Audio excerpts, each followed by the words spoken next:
Hey guys, it's Jeff here at Kuroki Machine. For those of you who are new to the channel, we're a family-owned machine shop. We do industrial repair machining, hydraulic service, and manufacturing for companies all over North America. Today I'm introducing a video. It's going to be a start of a new series here. We're going to do some tooling builds for the shop. This specific series is going to be multiple parts on making a revolving tailstock chuck for a lathe.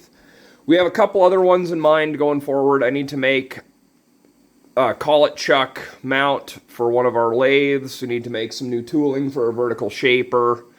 We're going to make a set of lapping plates. But today we're starting with revolving tailstock chuck. This is one we have. I made this one about 6 years ago. It has a 4-jaw chuck on it. Runs on tapered roller bearings. And this one works fine, but I'm looking for something bigger, and I'm looking for one with a 3-jaw. So we have, I'll show it off a bit more later, we have a new 10-inch 3-jaw chuck, and we're going to build a revolving tailstock chuck with it. As far as how this one was put together, basically, for those of you who aren't familiar with the concept of these, there's something you'll use on a lathe if you have a part that for whatever reason you can't use a center to support or a steady rest. So if you need to hold a rough piece of material such as a big hot rolled shaft in order to machine the little band that your steady rest can ride on, that would be one use of this. We have a couple of shorts up where I've shown using these for setting up big tub grinder rotors in the lathe to recut after welding up stub ends. The basic concept is pretty simple. You have a Morse taper arbor to fit in a tailstock. You have a hub that has a pair of tapered roller bearings and an oil seal to keep the grease in and dust out. You have something on the front that seals it against chip and coolant ingress, as well as providing preload on the bearings. And you have a backing plate that a chuck screws through. They're fairly simple in concept, but in execution you have to do a lot of things right, or they're not going to work for you. This one we made with, it was actually an old, I don't remember if it was a reamer shank or something, but it was some kind of a piece of tooling we had surplus. This has just sleeve on it because it's actually a 4 Morse taper shank, and our big lathe is a 5 Morse taper. And the way I had made this one, and this is actually a way that those of you making them at home would probably want to consider for talking more to the hobbyists than the job shops here.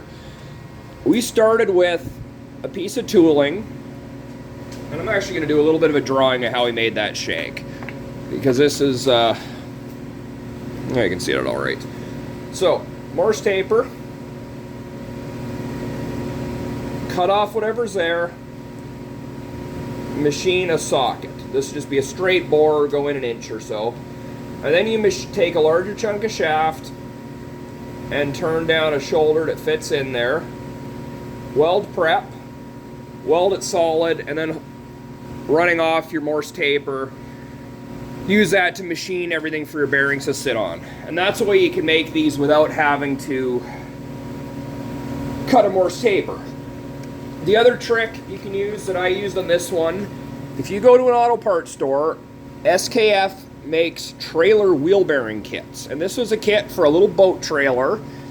It was either 1 inch or 1.1 inch spindle diameter. The whole kit with 2 tapered roller bearings and the seal was about $15. And that's a really easy way to go. Then you don't have any guesswork on it, and you can pick whatever size is going to be suited to the chuck you're building. We're doing this a bit differently, both because I want to make something a lot heavier than this, and because it's going to make a good video.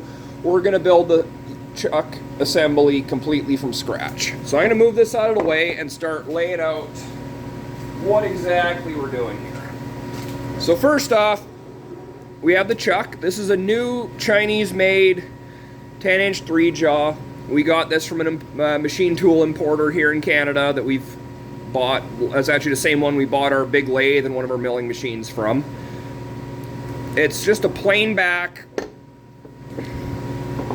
standard chuck with 3 mounting bolt holes.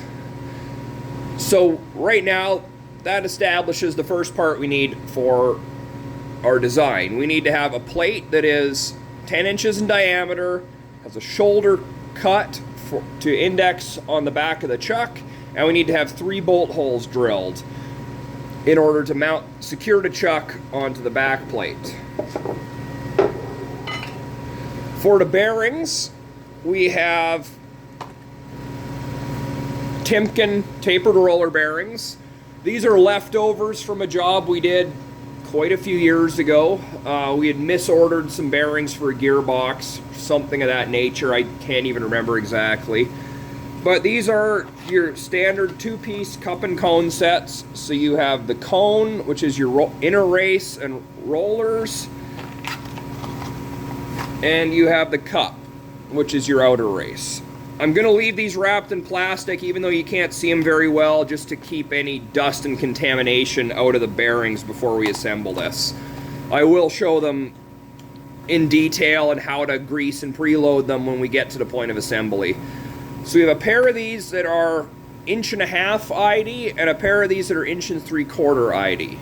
So that the 1 3/4 is going to be our back bearing closest to the Morse taper. The 1.5" is going to be our front bearing closest to the chuck. We also have a 2 1/4" National Oil Seal. These are also a Timken brand, and this is going to be what goes on the back of the assembly, the same as you saw on the small chuck, in order to keep the grease in and dirt and contamination out. These sizes are not critical. They're just bearings that I had sitting in stock on the shelf here that are roughly the right size, so we're going to make use of them. As far as the Morse taper and spindle, we are actually going to make that from scratch. I have, again, this was something we had misordered for a job years ago. This is 4140 pre-hard. It's not going to be as hard as sending something out to be gas carburized or through hardened and then finish grinding it afterwards. But a Morse taper doesn't need to be that hard, and for the amount of use this thing's going to see, this will be just fine. And this is going to hold up better than a nailed 1045 or mild steel will, yet it's still readily machinable. There's quite a few different ways you can cut the tapers on these. The most straightforward way with manual machine tools would be to use a taper attachment. We do have a taper attachment on the big lathe, and we could do that. However, I don't want to. I don't really like setting up taper attachments. They're a pain in the ass, but they're a good way to do it.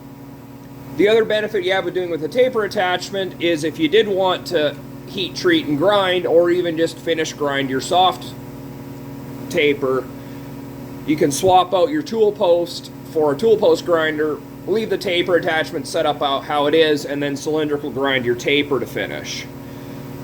In theory, you could cut these using a compound rest, provided you have sufficient travel. The easy way, and the way I'm going to do it, because we have the option, is to write a program and cut the taper on our CNC lathe. So I'm going to do that not in drawing up a CAD drawing and using Mastercam to write a program. We're going to do this old school and pen and paper, write a G-code program and type it into the lathe manually, and I'll show all the full setup process for that, how to touch off tools, what the program looks like, some general programming considerations, and then we'll get to watch the big flatbed lathe run and cut the taper. So what I'm planning to do there is we're going to just cut the taper on the CNC lathe, and we'll cut this off to whatever length we want. And then our manual lathe, it came with, we bought it new, so it actually has all the accessories that they come with that usually get thrown out or lost. We have the taper adapter to go in the headstock spindle that reduces from our 4-inch through bore down to a 5 Morse taper. So what I'm going to do to ensure perfect concentricity on this is we're actually going to stick this Morse taper right into the headstock of the lathe with the chuck removed and machine it that way. Then we know there's going to be absolutely no run out and everything is cut dead true to the taper we've already made. There are other ways you can do that. On a really small lathe, you might have the Morse taper directly in the spindle and not need the adapter. You could get a cylindrical outside Morse taper adapter and dial it in accurately in a 4-jaw chuck. You could cut a cylindrical reference surface past a taper and grip on that with a 4-jaw chuck and dial it in. You could hold that part in a collet. There's all kinds of ways you can do it. But we have the option, and it's going to be the easiest way to get it as accurate as we can. Then we're going to machine down everything on this end for the bearings to sit on. There's a couple different considerations of how you can preload the bearings in these. One option is to make it like an axle spindle and hub assembly on a trailer or a front axle on an old style pickup truck or something, where you have a castle nut and you tighten a nut to push preload onto the roller bearings and then put a cotter pin through, and that would work fine. The problem you run into there is dead length. You don't want this thing to be sticking out a foot from your tailstock. You want to be able to keep this all as short as possible, and that adds a lot of length. How I had made this one is we looked up the specifications for the length of the bearings. That's all available in a catalog. And then calculated out how far apart the shoulders needed to sit in order to provide proper preload.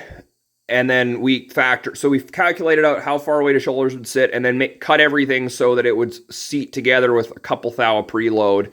And then just fine-tuned it a little bit. If it was a little bit too loose, you'd add a really thin shim. If it's a little bit too tight, you'd go or other way around, sorry. If it's too loose, you'd shave a little bit off. If it's a little bit too tight, you'd add a very thin shim in and set it that way. And I think we're going to do it that way again, just for the sake of, you can cram it in a lot tighter. You can have the two roller bearings almost touching each other, and you don't need a big nut hanging off the end.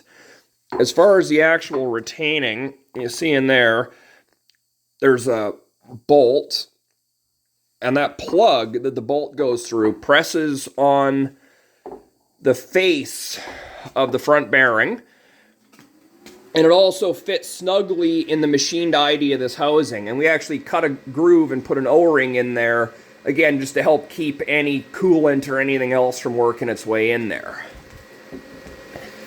As far as the rest of the materials, for the back plate, I want that to be nice and heavy on this. That other one works, but the back plate is really not as heavy as it should be. We have some offcuts of 1-inch thick steel plate. We're going to burn a circle out with a torch and then clean up that on the lathe.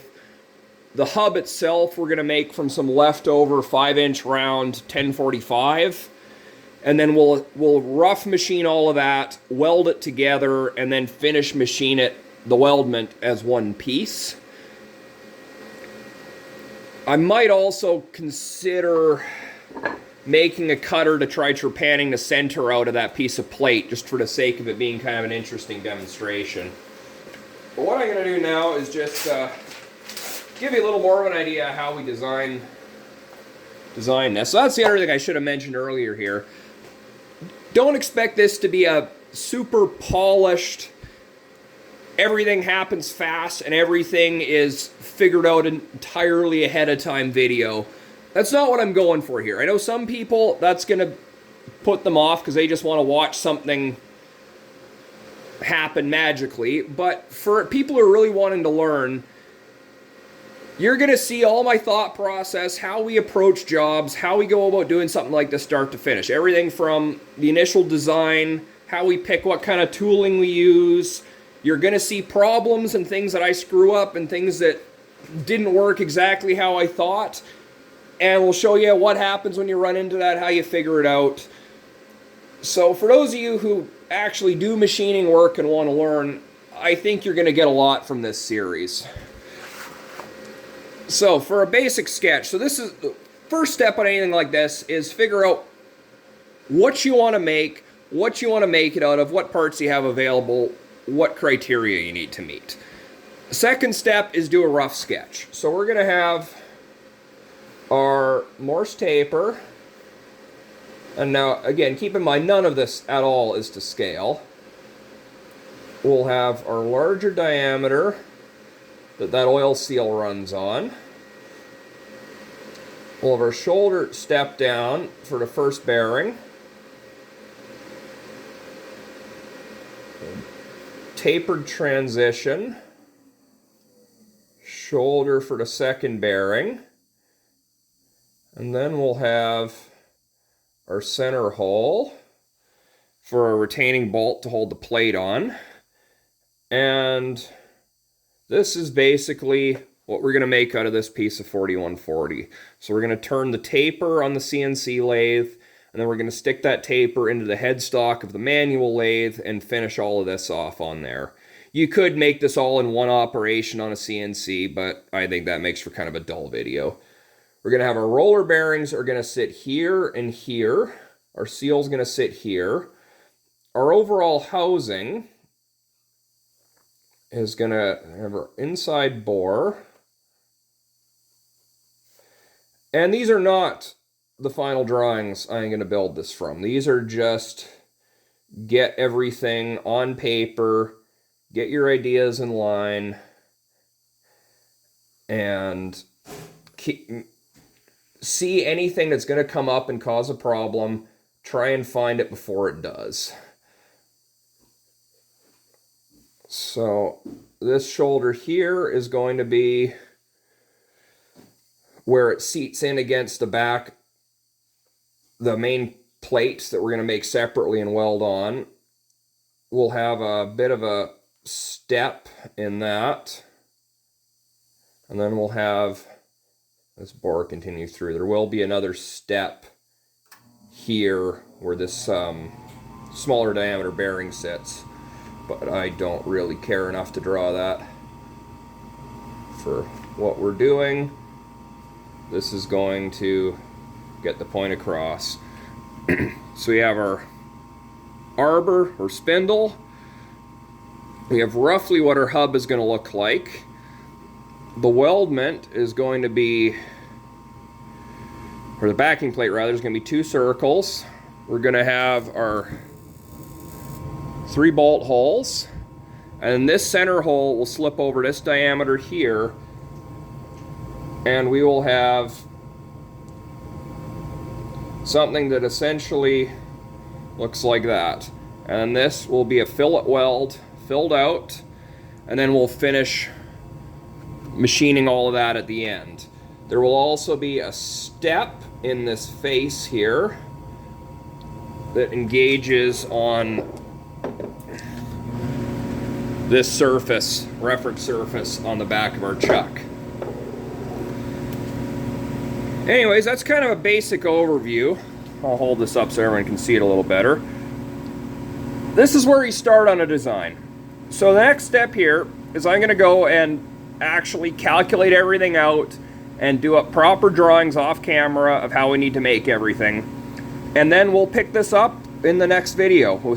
I'm not entirely sure which part we're going to start with first, but we're going to start making some progress on this. I will warn you ahead of time, this is not something that's going to be the next 4 videos where we build this tailstock chuck and it's done.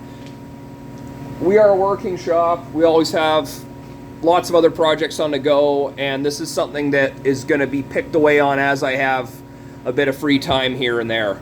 But I'm hoping at least that sometime in the next couple of weeks we'll have this all done and the video posted. As always, thanks for watching, and if anyone knows anyone else or any other groups who might find this interesting, please feel free to share the video. Every little bit of exposure helps. You all have a good day. I'll catch you in the next video.